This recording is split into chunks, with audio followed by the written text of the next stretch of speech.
we are charting the higher octave with electro-industrial music pioneer En Esch, who's joining me all the way in the middle of his tour. Thank you so much for doing this. I know Yeah, you're touring with Raymond. I had Raymond on the show not too long ago, and it was a really good interview. I love talking to him. He's always inspiring, just like you guys, you both of you. So thank you for doing this interview. And it's pretty you're late up. welcome. It's pretty You're late up there welcome. too. I know it's late up there. It is 12 midnight.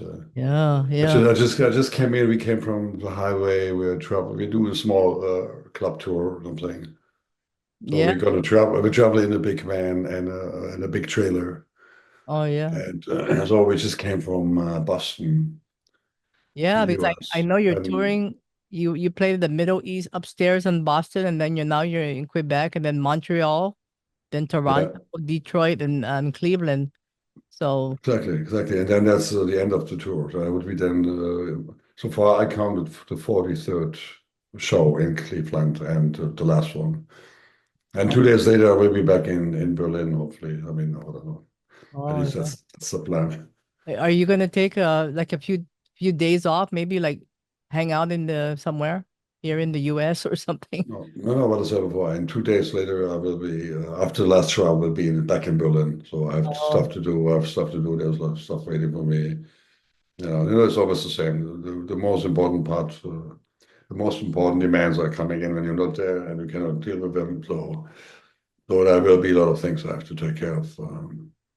I know. But Yeah. and then it was a wonderful tour, but it has to come to an end, obviously. And 43 shows in a van, driving yourself basically. It's not the easiest part. It's not like in old days when we had like a tour bus and I was like partying while the poor traveler was already taking off, and I was like partying in the front lounge. And then it went on and went on, and then in the long run, I went to bed when the sun came up, and then I woke up all of a sudden. Hey, En Esch, wake up! Your sound check. And then Awesome. someone gave me my guitar tuned in my hands, and that was it. And nowadays it's a little different, so we have to do it ourselves, like more like live it ourselves and experience it ourselves. And that's an interesting thing. I think the clubs are not super large and stuff, but I mean, you can see the people are enjoying that they really see us face to face and in I an know. intimate. No, I'm looking at the photos, and it looks like there's a lot of big fans. They come out to see you, they take pictures with you, and you guys are so generous enough to take a photo with them. You know. Yeah, it's crazy, and they're like all like relatively old. I mean, some of them. There's also young people, of course, but I mean, there's some of them are old, meaning like old, like they grew up. I grew up Became listening. Yeah. they grew up with that, and they say, "Oh, you're my childhood hero, and you don't know what you mean to me, and you changed my life." And I'm like, okay, it sounds very good. And I don't drink anymore, so I I don't drink know. I know. anymore. Congratulations. Thank Oh you. my God, that's really that's I think that's a really challenging thing to do for a lot of people. They can't do it. Yeah, of course. I mean, well, it was overdue. I drank too much, and I was, physically not correct. I mean, that was not good, and I had to stop it. And so far so good. 4 years and 5 months. I That's know. something I could never imagine in all this. I was permanently looking for something to get to drink, and I was trying to hide my addiction in a way. And I felt guilty about it, but I mean, I, how did you do that? I mean, well, what was the because for those that may want to try to do it and they have a hard time. I know you yeah, have I a lot of mean, discipline. You have a lot of discipline. no, actually, I don't. I mean, I have discipline when I'm jumping on something, and after a little while, I'm having discipline to work on my music or so. No? But I need to get some time to get into it. I need, like, let me say, if I concentrate half an hour and push myself to work on something for half an hour, then all of a sudden I'm totally into it. Then I can't stop. But I have to get to that point. If I don't get this half an hour, I'm like, I don't like it. I don't care. Whatever. That's who tomorrow, whatever. It's the same with that drinking. You know, now it's just like I was we were like in the US somewhere. They were like backstage. Our green room was like basically where they store all the beer and stuff. Like, there's like this crazy wall of beer everywhere, and Uh-huh. you have to walk along, and it's like crazy. Yeah. But it was good. I could do it with no problems. I mean, So far so good. do you ever when you see people drinking beer, do you sometimes like kind of like, oh, I wish I could have just Uh, a sip, or do you kind of resist it?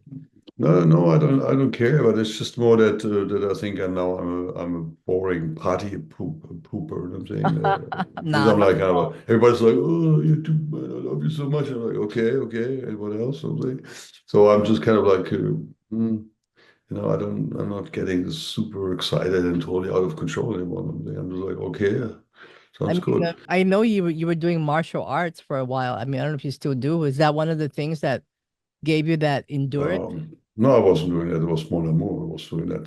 Oh, Yeah, she was doing it. She has this the third dan in Taekwondo, or oh, whatever you pronounce that. But I mean, it's just I did judo when I was 10 years old for a few years. That's what it. No, it's always good. The drinking thing, I couldn't always, you know, point that out to a lot of people because it doesn't make sense in the long run. It doesn't make sense. It's just you get used to it not to do it, and then it's go okay for now. Who knows? Maybe one day I will start again, and then at the end of my life or so, I don't know. no, yeah, I think you're gonna be good because Yeah, okay, I know you're also a vegetarian, that's correct. and For a like for a you're long time, really in yeah. that healthy lifestyle. I mean, that's very admirable. Yeah, yeah, yeah. I like to be a vegetarian, and it's hard to be a vegetarian on this tour also because the US seems to go backwards in that case. So if you're not like in a super hippie like San Francisco neighborhood or something, or like kind of other progressive town or so, it is hard to get anything. If you look at the truck stops, so like the US likes this kind of combination of meat and cheese. I Uh-huh. mean, I'm a vegan sometimes, but I mean, on this tour, I have to eat some cheese sometimes, because it's, otherwise I'm So, not I getting mean, any protein. So. But then what? also the US, sorry, the US really tries to combine the cheese Uh-huh. and the sausage. It's always the same. Okay? Yeah, No, well, sausage and cheese and turkey and cheese and yeah, also it's like crazy. And so there is a certain kind of tendency in the US to go backwards in a way, falling into some old habits and also what when we talk about energy usage and stuff like that. As a good example, I mean, there will be the 29th, 28th, no, the 38th show, or tomorrow, 37th show. No, I think it's 38th show. hmm And in every hotel so far, there's a fridge, fish. even a fridge, a refrigerator. Oh, okay. And then it works. You check it out, and of course it's empty because it's for the clients, but it's running full force. It's fucking turned on like 100%. So the thing is basically running 24/7, like the little fridge, Uh-huh. and then the air conditioning gets also on my nerves. So I can't stand the air conditioning. You have the wonderful weather outside, and they come inside the buildings and they're like, oh, make it a fridge, they get a fridge. There's a lot of energy wasted in a way, and nobody's aware of that. And that will be like a backlash to the country, because the energy, like food and water, will be the most essential things in the future, I guess. Yeah. So how do you maintain like good your energy? You know, because when you go to these tours, right, you have to look for food that's that's vegetarian. So. Yeah, that's exactly the problem. So I'm kind of improvising and just put it together myself. So I buy like certain things, and Mhm. but I mean, there's not much I can do. Sometimes I don't eat correctly or don't eat much or so. Oh, wow.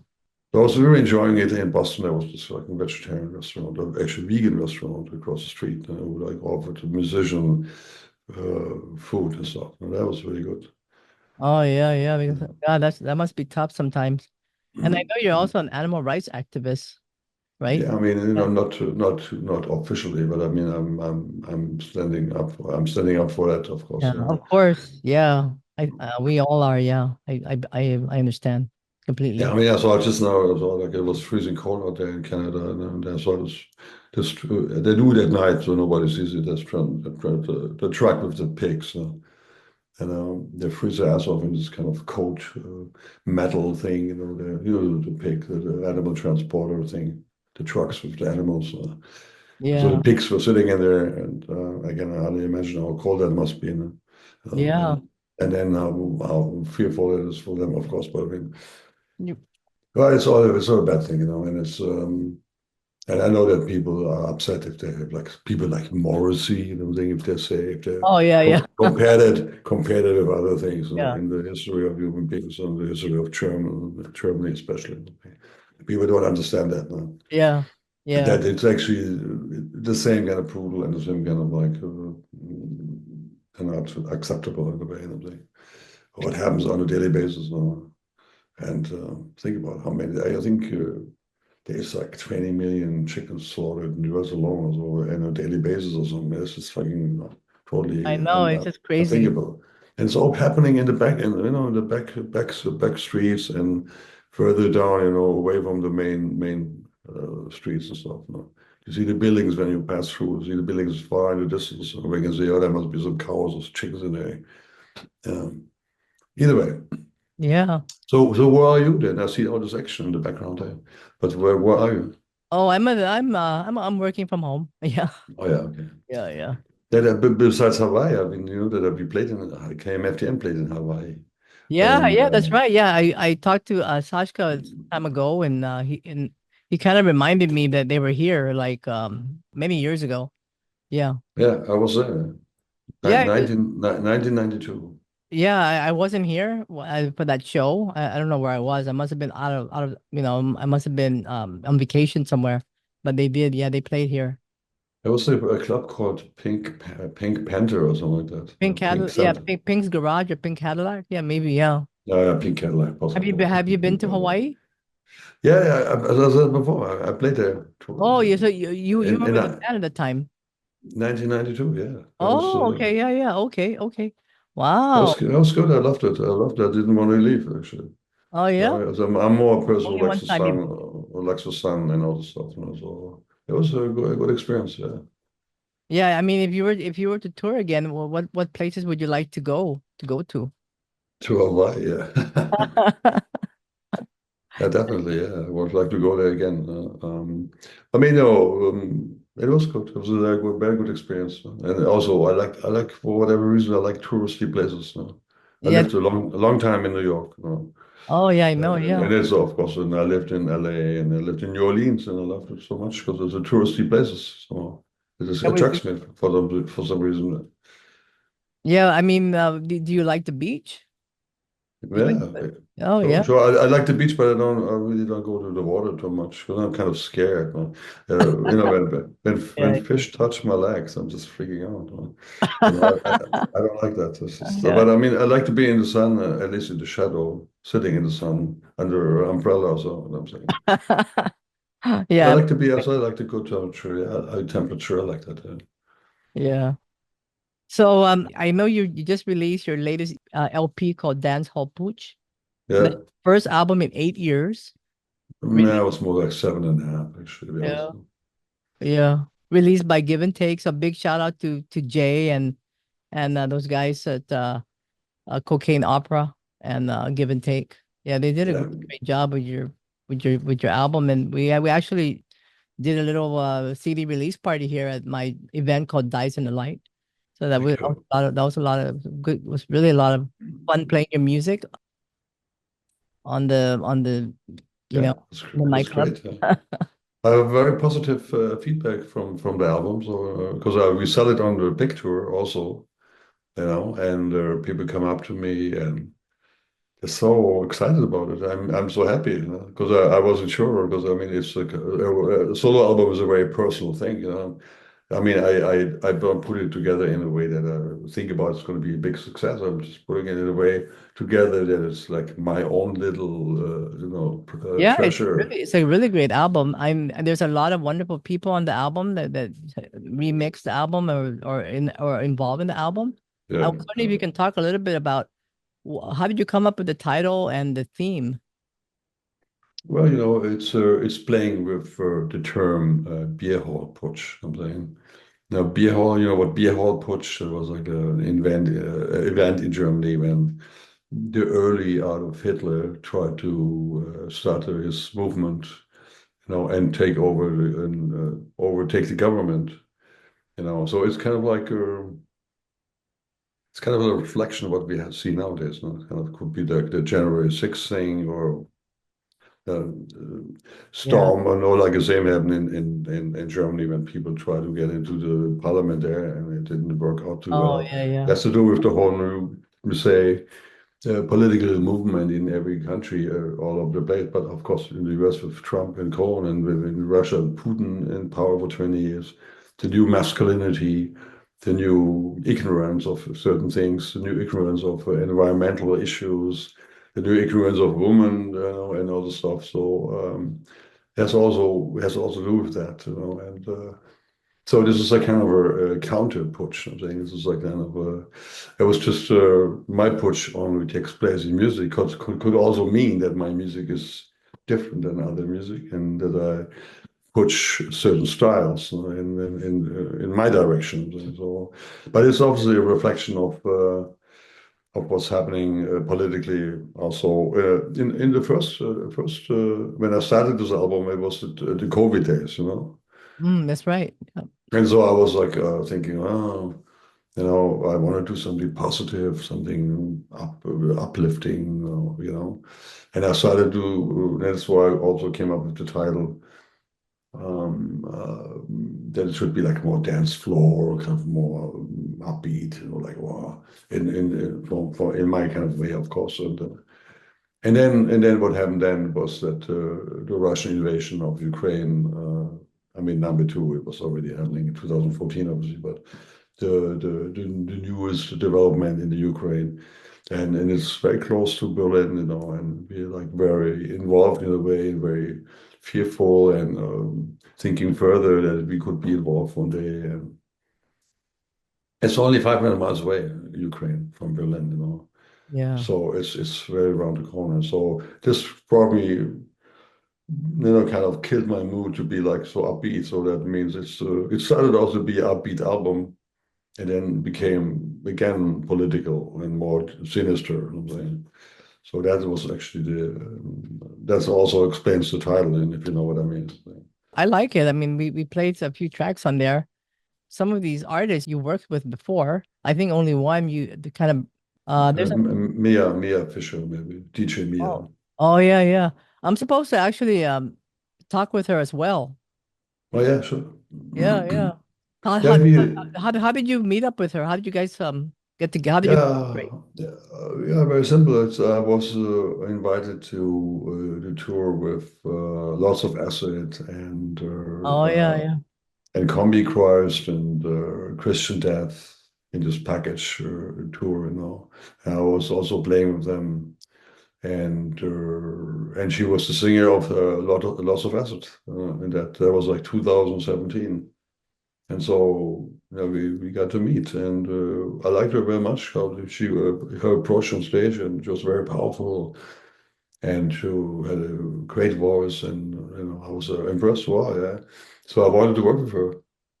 Yeah. And she says also like, oh yeah, I want to work with you. And so I flew. She was back then living in Kansas again because of her mother. She Mhm. actually lived in LA for a long time, but she lived in Kansas again. So I flew to Kansas 3 or 4 times, whatever. That was 3 or 4 times to work with her, and we put a bunch of things together.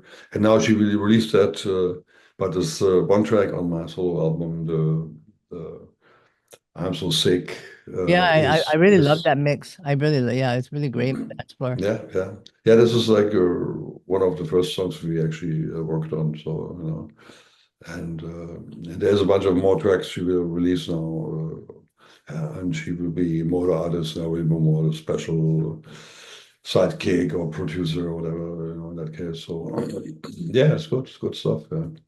And yeah, that was the only one. There was also Hope Nichols. Hope Nichols.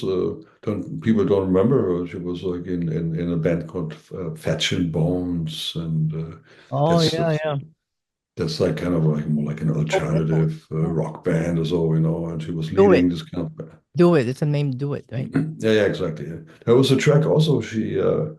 Uh, that's actually pretty old because I was working on that in the beginning of the 2000s in New York. I lived in New York still, and I sent her the track, and she was singing certain parts or what I used on a four-track cassette recorder.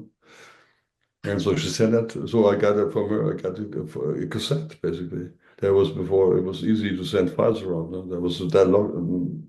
In early 2000, there was not. There was only more complicated to send bigger files. It was like the internet 1.0, whatever you call it. And it was like I got a cassette from her and flew that into my in my machine and stuff, and that's the result. But I mean, in the meanwhile, I changed the music entirely. So the music became a totally different music, Mm-hmm. and so her voice is still there, and some of her lyrics and stuff. It's like, yeah, it's crazy stuff. Yeah, she's a good kid, and I actually met her. I met her in Pigface. Oh yeah, yeah, it's really interesting when you're a musician, you meet all these talented artists and then you collaborate with them and then you just make music. Just Yeah, I wonderful. mean that's a good thing to be in Pigface because a lot of those people I collaborated with in the earlier years I met in Pigface. So, Yeah, um, yeah. And then I but know you were in KMFDM in the very significant years of KMFDM, 1985 all the yeah, way to sure. I mean, 1999, I yeah, believe. Sasha and I started to make that a band. I mean, make that a Yeah. real something. Seeing each other on a daily basis in Hamburg, and concentrating on that for years, and that's what the result you see right now. I mean, but obviously, I'm not part anymore of it, and there was certain disagreements between Sasha and myself, and whatever. I don't want to go deeper with that, but so I have to do my own thing now. Yeah. I know you're a classically trained drummer as well, right? Yeah. Yeah, Even though yeah, you play yeah. I the have a guitar, you sing, but you're also classically trained drummer. And I know you have a background in jazz, classical music, right? no, yeah. I mean, as a drummer, when I mean, I started playing drums when I was, I mean, in a band when I was 14 or so. I mean, I played before. Obviously, I was drumming on tables and stuff like that as a kid already. But I had my first band at 14. And if you get better as a drummer in that age, back in the day, it become automatically kind of a jazz rocky, thing and stuff like that. But it's I don't play drums actively anymore. But of course, you don't forget about the basics. But yeah, I mean, I was becoming more like a performer, or like kind of a because being a drummer, you see all the stuff in front of you, and you see how lame it can be, and that good music is not everything. It's just I was missing this kind of show element, so the showmanship, the limelight somehow, And I was always singing on. I was early on singing on the on playing drums and singing at the same time. So Yeah. you know, so I started out like as a drumming singer or so. Yeah, yeah. I read somewhere that you love techno and disco.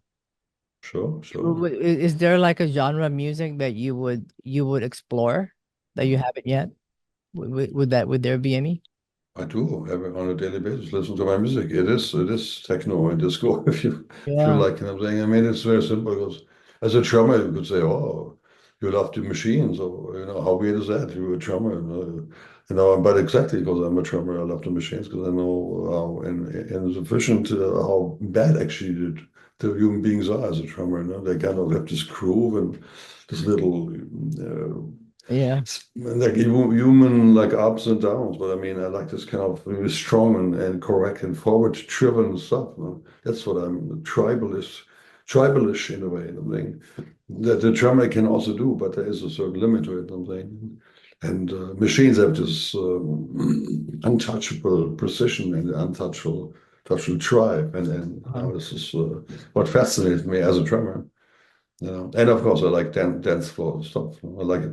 I'm always thinking dance floor, even if I'm making crazy, weird stuff I put together, or sound collages, and we had keyboard pads or whatever. I always think dance floor. I always think people should listen to it and dance to it, or listen to it on a really big equipment and turn it up very loud. So that's what I say.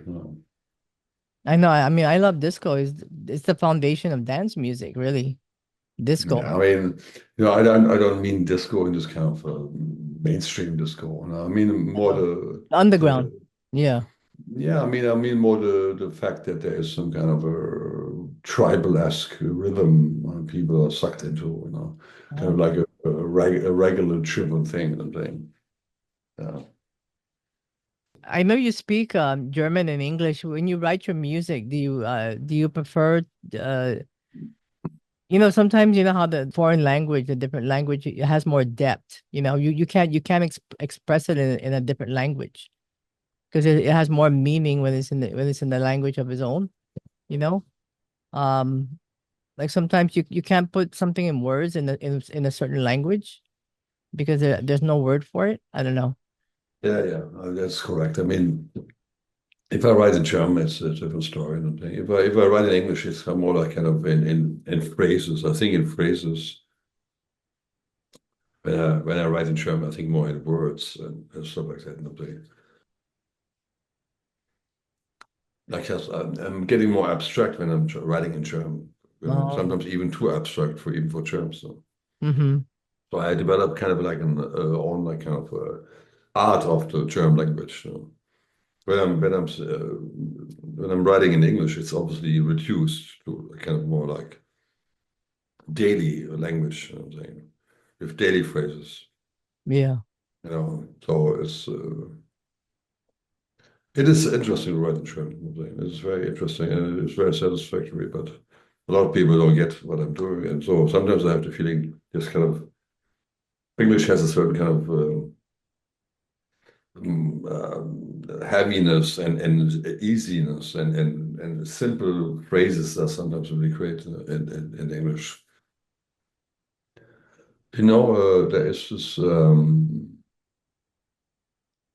this cover from U2's um, um, I don't remember the song name, but I mean, there's a cover. KMFDM did this U2 cover. There's only one. And there was a moment when I came back from a Pigface tour, and I went into the studio with KMFDM. Um, and I did that really rattling voice. That was exactly this point I had like 2 days ago, and I couldn't. Uh, that was also, you have to check it out. U2 Oh. cover KMFDM, and this voice I'm doing there is exactly the voice you do if you have nothing else to offer anymore, if your voice is just shut down. But I kind of squeeze out some kind of a frequency. It's unbelievable. And on this recording, I manifested that. Mm. Um, Yeah. Well, do you have any upcoming plans on the next album? yeah. I have tracks already for the next album, Mm-hmm. and I will definitely have a next album, probably next summer or fall or so, and I will go out, next year on tour by myself Oh, by to, yourself? Oh, yeah. Like, yeah, would you to go to the promote. US? Would you go to Yeah, the of US? course. Oh, Yeah, I yeah. want to go to I want to go to the US. That's the plan, of course. Yeah, Oh, yeah, okay. By yourself. Okay, great. Well, I'm gonna try to make it, and I want to meet you. So, yeah. You should, you should. Yeah, that would be uh, great. Yeah, yeah, it uh, would be great. That would be great tour, and that would be solo stuff, Slick Idiot stuff, KMFGM stuff. So all kind of stuff. So that would be pretty crazy, and people probably will dig it. so would you be going like towards the West Coast? You think? Yeah, sure. I will be touring everywhere. I mean, it's probably similar to the tour we do right now. I mean, with Pig. Okay. Wow. That, Okay. that, reminds, that reminds me every time I came to the US to do a Pig tour, they always ask me at the border, so what are you doing and why are you here and what? And I'm just like, oh, I play with this band. Oh, what's this band called? And I say like PIG, you know. Because I don't want to offend people. I say like I call them pig or so. I'm like, that's very funny. So I say, oh yeah, this band PIG. Oh, okay. Yeah, you Oh know what I'm yeah. saying? I mean, you know, there has to be careful if you immigrate, and its offices are kind of like, whoa, you know, kind of more like a cop and stuff, you know. It's cool, it's cool, it's very funny. Yeah. Yeah, yeah, you're in Hawaii. I miss Hawaii. I Oh should yeah, well, really you have to come like, to Hawaii. You have to come you to know, Hawaii. when we did that, I was like after we did, that was in '92, I think. Oh yeah, that was like in '92. KMFDM did two tours, an early one and then the second one. And there was at the end of this first one, and there was a little break, and then someone was crazy enough to fly us in. Obviously, that's cost a lot of money because it's so far away. You know? And but it was successful. It was a very good thing. And Yeah, it was a good show, I heard. So do you DJ as well? Or you just I used to. Yeah. oh yeah. I don't like it anymore. It's just I don't have fun doing it. I mean anymore. It's just a good thing, but I mean I'd rather go on stage and play my own stuff. I'm doing. But I used to DJ in New York and I used to DJ in LA, you know, a few times. So it was kind of fun, but it's okay. I mean, it's not 100% what I like to. I mean, the only thing I really like about DJs when they really develop their own thing and like are more like kind of a you know like producer or composers or themselves something.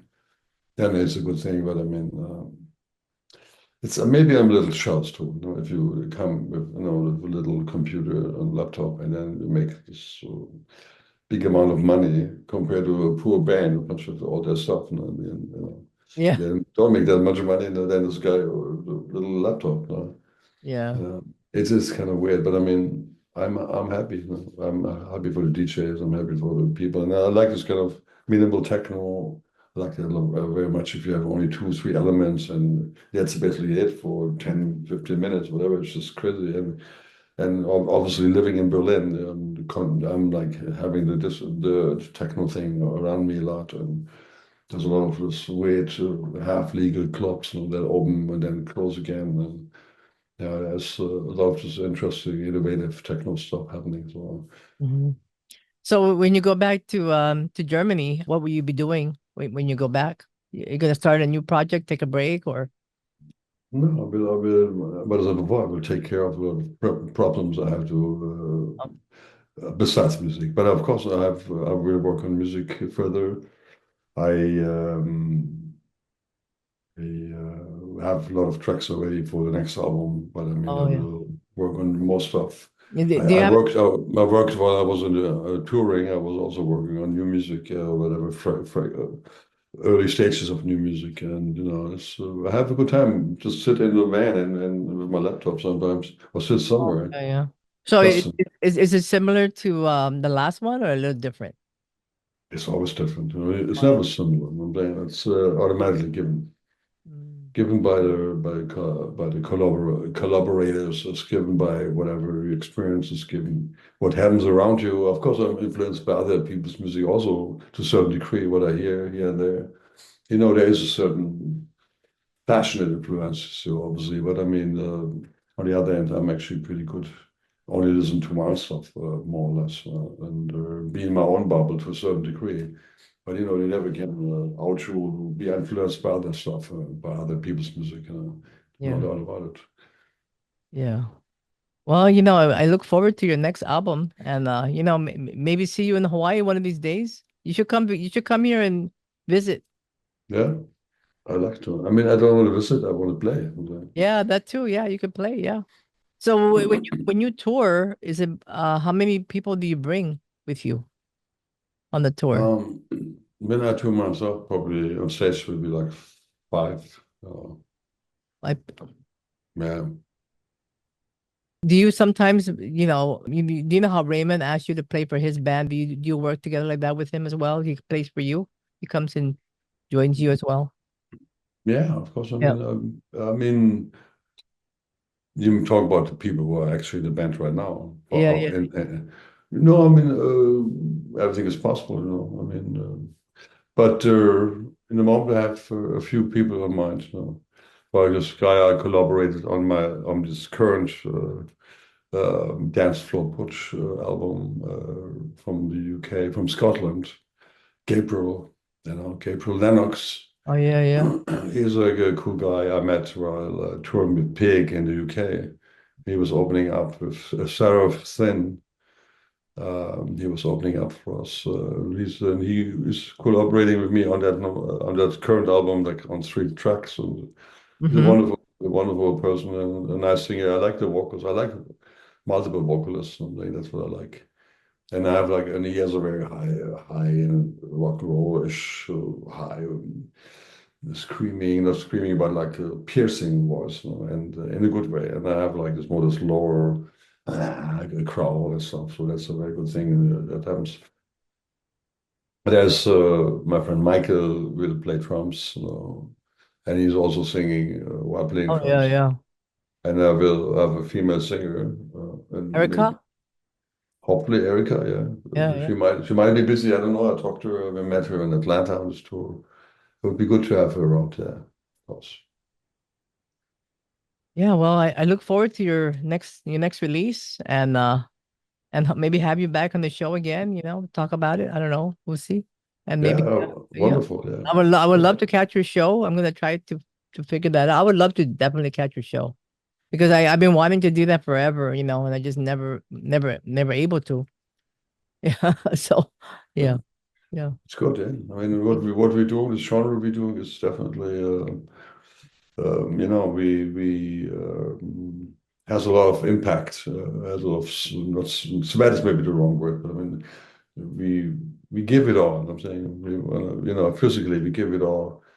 And it is a lot of energy. I mean, Oh yeah, uh, yeah. And you still got the energy. I mean, you guys are still doing it, and that's amazing. Yeah, thank you for the inspiration and many people would love to see this interview. I don't know if you do a lot of interviews, but I've always wanted to talk to you because yeah, you've always sure. had this stage presence, you know. Yeah, yeah, of course, of course. I like to, and it's God given. I don't know. You can't explain that. No? Some people got it, and some people don't get it. But I mean, it's just I love to show my music. I want to show people excitement. Feel about it myself. And Yeah. And I what want to is give your sun sign? What's your birth? Like my horoscope? I'm yeah I'm a late Leo actually. No, to be honest, man. When I was born, you talking about my star. Your Yeah, sun, yeah, yeah. I'm born in the US. It was August 22nd. In Germany, it was August 23rd. So August 23rd is my birthday.